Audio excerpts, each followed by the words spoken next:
अगर पीछे धकेल कर यादों की किताबों के कुछ पन्नों को उल्टें तो 80 के दशक के मध्य में भारतीय क्रिकेट में एक ऐसे सितारे का उदय हुआ था जिसने भारत को सिखाया कि अटैकिंग क्रिकेट कैसे खेला जाता है। उन दिनों वेस्टइंडीज और ऑस्ट्रेलिया जैसी टीमें खासी आक्रामक हो चुकी थीं, लेकिन भारत अभी भी काफी सुस्त क्रिकेट खेलता था। ले देकर सिर्फ कपिल ही थे जो आक्रामक बल्लेबाजी करते थे, लेकिन वो बल्लेबाजी में काफी नीचे आते थे। फिर एक दुबला पतला लड़का भारतीय टीम में दाखिल हुआ जिसका अंदाज ही सारी कहानी बयां कर देता था। खड़ा कॉलर, सफेद हेलमेट, गले में लटकती काली ताबीज और कलाइयों का जादू। जब वो मैदान पर कदम रखता तो मानो ऐसा लगता था कि अब रनों का सैलाब आ जाएगा, और जब फील्डिंग करता तो चीते जैसी छलांग लगाता हुआ हैरत अंगेज कारनामे करता। ऑफ स्टंप के बाहर जाती जिस गेंद को दूसरे बल्लेबाज छोड़ देते थे या कवर में खेलते थे, उसी गेंद को ये छरारा सा बल्लेबाज मिड ऑन या मिड विकेट के ऊपर से उड़ाने लगा। विपक्षी टीम को चारों खाने चित कर देने का ये अंदाज लड़के का स्टाइल आइकन बन गया था। हम बात कर रहे हैं भारत के पूर्व कप्तान और बल्लेबाज मोहम्मद अजहरुद्दीन की, जो 1.5 दशक से ज्यादा समय तक गेंदबाजों के लिए सिरदर्द बना रहा। जिस तरह से अजहर ने अपने इंटरनेशनल करियर का आगाज किया, वैसा आगाज ना तो पहले कभी किसी खिलाड़ी का हुआ था और ना ही भविष्य में किसी खिलाड़ी के लिए ये कर पाना आसान होगा। लेकिन हमारे यहाँ एक कहावत है कि पुरुष बली नहीं होता है, समय बलवान होता है, और जब समय विपरीत हो जाता है तो राजा को भी रंक बना देता है। यही हुआ अजहरुद्दीन यानी कि अजहर के साथ। आखिर ऐसा क्या हुआ जो देश इस महान बल्लेबाज की बल्लेबाजी को भूल सा गया और याद रह गया सिर्फ उनके दामन पर लगी कालिख, जो बाद में धुल तो गई लेकिन दाग छोड़ गई। तो आज हम अजहर के जीवन के कई राज उकेरने की कोशिश करेंगे, साथ ही साथ जानेंगे उस घटना के बारे में जिसने इस महान खिलाड़ी के जीवन में बदनुमा दाग लगा दिया। चलिए पहले अजहर के प्रारंभिक जीवन और उनके भारतीय टीम में एंट्री की दास्तान जान लेते हैं। अजहर का जन्म 8 फरवरी 1963 को हैदराबाद में हुआ था। इनके पिता का नाम अजीजुद्दीन और मां का नाम यूसुफ सुल्ताना था। अजहर ने ऑल सेंट हाई स्कूल से शिक्षा प्राप्त की। बचपन से ही अजहर को क्रिकेट में काफी ज्यादा दिलचस्पी थी और उस दौरान स्कूल में क्रिकेट का प्रशिक्षण भी काफी अच्छी तरह से दिया जाता था। अजहर स्कूली दिनों से ही एक शानदार क्रिकेटर थे। वह दाएं हाथ के एक बेहतरीन बल्लेबाज थे जिनकी धमाकेदार बल्लेबाजी एक अंग्रेज बल्लेबाज डेविड गॉवर के समान मानी जाती थी। अपने लेग और ऑफ साइड को क्लासिक कलाई फ्लिक और टाइम स्ट्रोक प्ले के साथ मिक्स करने वाले अजहर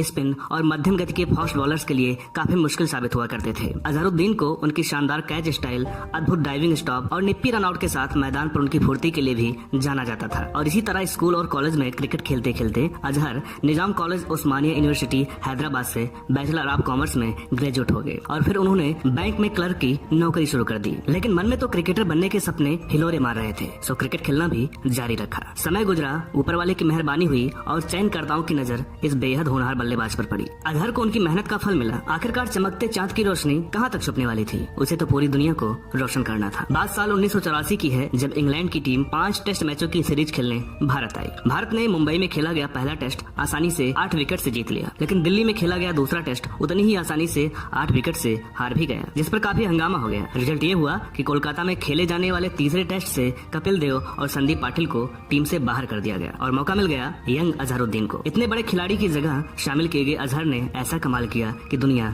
देखती रह गई। अजहर ने पहले ही टेस्ट में 110 रन ठोक दिए। इसके बाद अजहर ने चेन्नई में अगले टेस्ट में 48 और 105 रनों की पारी खेल डाली। अजहर यहीं नहीं रुके और कानपुर के ग्रीन पार्क में अपने तीसरे टेस्ट में 112 और नॉट आउट 54 रन जड़कर ऐसा समा बांधा कि अंग्रेज तो क्या पूरी दुनिया अजहर की कायल हो गई। टीम इंडिया में इतना बेहतरीन डेब्यू अभी तक किसी ने नहीं किया है और पहले 3 टेस्ट में 3 शतक आज भी रिकॉर्ड है। उनकी बल्लेबाजी देखकर तो एक अंग्रेज राजनेता और क्रिकेट लेखक जॉन वुडकॉक ने तो यहाँ तक कह दिया था कि इंग्लिश बल्लेबाजों से तो अजहर जैसी बल्लेबाजी की उम्मीद करना ही बेकार है। अजहर की कलाई में ऐसा जादू था कि पहली सीरीज से ही उनकी तुलना गुडम्बा विश्वनाथ, जहीर अब्बास और ग्रेग चैपल जैसे दिग्गजों से होने लगी थी। उनकी बल्लेबाजी से विपक्षी टीम में दहशत का ये आलम होता था कि माइक गेटिंग ने एक बार ये कह दिया था कि जब अजहर की ताबीज बाहर निकलकर लटकने लगती थी तो हम लोग समझ जाते थे कि अब हम खतरे में हैं। अजहर इसी तरह शानदार बल्लेबाजी करते हुए आगे बढ़ने लगे। टेस्ट क्रिकेट में उनके बल्ले से एक से बढ़कर एक शतक निकल रहे थे, तो दूसरी तरफ वनडे क्रिकेट में उनकी आक्रामक शैली कमाल कर रही थी। दिसंबर 1988 में अजहर ने न्यूजीलैंड के खिलाफ 62 गेंद में 100 रन बनाए थे, जो उस समय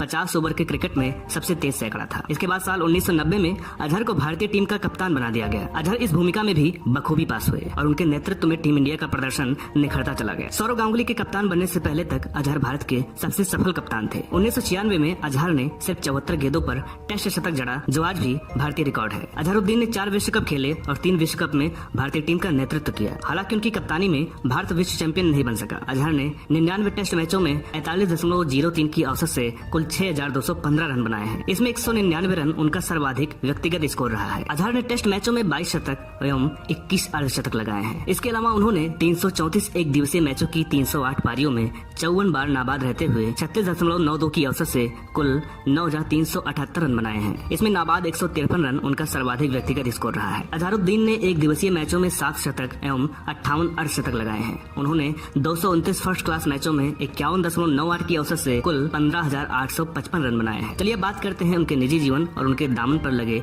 दाग के बारे में। अजहर ने 2 शादियां की हैं। पहली शादी नौरीन से हुई और दूसरी शादी फेमस मॉडल और बॉलीवुड अभिनेत्री संगीता बिचलानी से। पहली पत्नी से अजहर के 2 बेटे हुए, एक का नाम असद और दूसरे का नाम अयाज है। अजहर और उनकी पत्नी नौरीन के बीच शादी के 9 साल बाद तलाक हुआ। तलाक के बाद अजहर ने 1996 में संगीता बिजलानी से शादी की। हालांकि 14 साल के बाद दोनों ने अपनी इच्छा से तलाक ले लिया। अजहर की तीसरी शादी की खबरें भी मीडिया में आई थी, लेकिन अजहर ने इसका खंडन कर दिया था। अपने करियर के अंतिम दिनों में अजहरुद्दीन पर मैच फिक्सिंग का आरोप लगा और उन्हें बैन भी कर दिया गया। दरअसल इस विवाद की शुरुआत 1998 में ढाका में खेले गए इंडिपेंडेंस कप के फाइनल से हुई थी। इस मैच में पाकिस्तान के खिलाफ फाइनल में भारत को जीत के लिए 315 रन बनाने थे। गांगुली और रॉबिन सिंह की पारियों की बदौलत भारत जीत की ओर बढ़ रहा था। जब अजहरुद्दीन बल्लेबाजी करने आए तब स्थितियां भारत के अनुकूल थीं, लेकिन अजहर सकलैन मुश्ताक के फुल टॉस बॉल पर आमिर सोहेल के हाथों कैच आउट हो गए और भारत मुश्किल में फंस गया। हालांकि ऋषिकेश कानेटकर के साहसिक प्रयास से भारत जीत गया, लेकिन इसके बाद भारत के पूर्व ऑलराउंडर मनोज प्रभाकर ने यह कहकर सबको चौंका दिया कि यह मैच फिक्स था, जिसमें भारत की हार तय थी। लेकिन कानेटकर ने सब कुछ उलट पुलट दिया। इस बात को उस समय बल मिला जब साल 2000 में साउथ अफ्रीका के कप्तान हंसी क्रोनिये ने अजहर और कुछ अन्य भारतीय खिलाड़ियों पर मैच फिक्सिंग का आरोप लगा दिया। 5 दिसंबर 2000 की तारीख ने अजहर के लिए सब कुछ बदल दिया